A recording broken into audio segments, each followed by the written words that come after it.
Thank you, Mr. Speaker. I rise for a point of personal privilege. The delegate has the floor. Thank you, Mr. Speaker. Many of you don't know that I don't often rise to speak on the floor. I do listen. I spend a lot of time listening.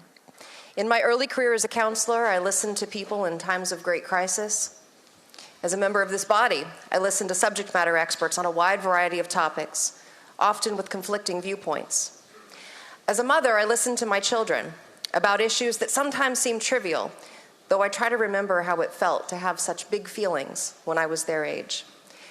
In these past few weeks, there has been a lot of talk about listening to parents about whether their children should wear masks in order to protect a vulnerable classmate, or what should be taught or not taught in our school. But what does it mean to listen? It means considering a perspective that you may not relate to or agree with, and giving someone the space to express themselves and be heard.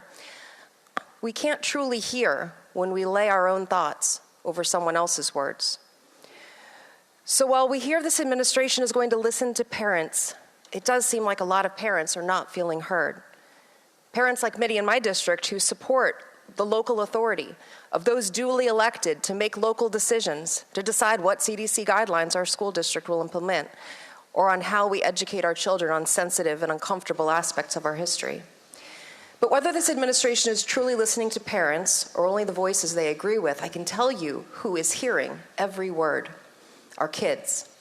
They are listening to increasingly divisive talk that encourages us to consistently put ourselves above others, to stand on the vulnerable in the name of self-preservation.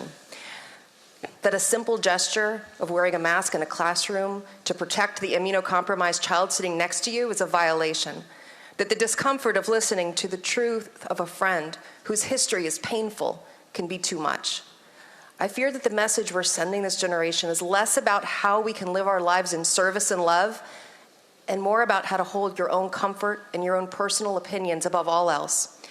So I'm calling on this administration to really listen, not just to the voices who elected you or the ones that support your agenda, but to those who you don't always agree with.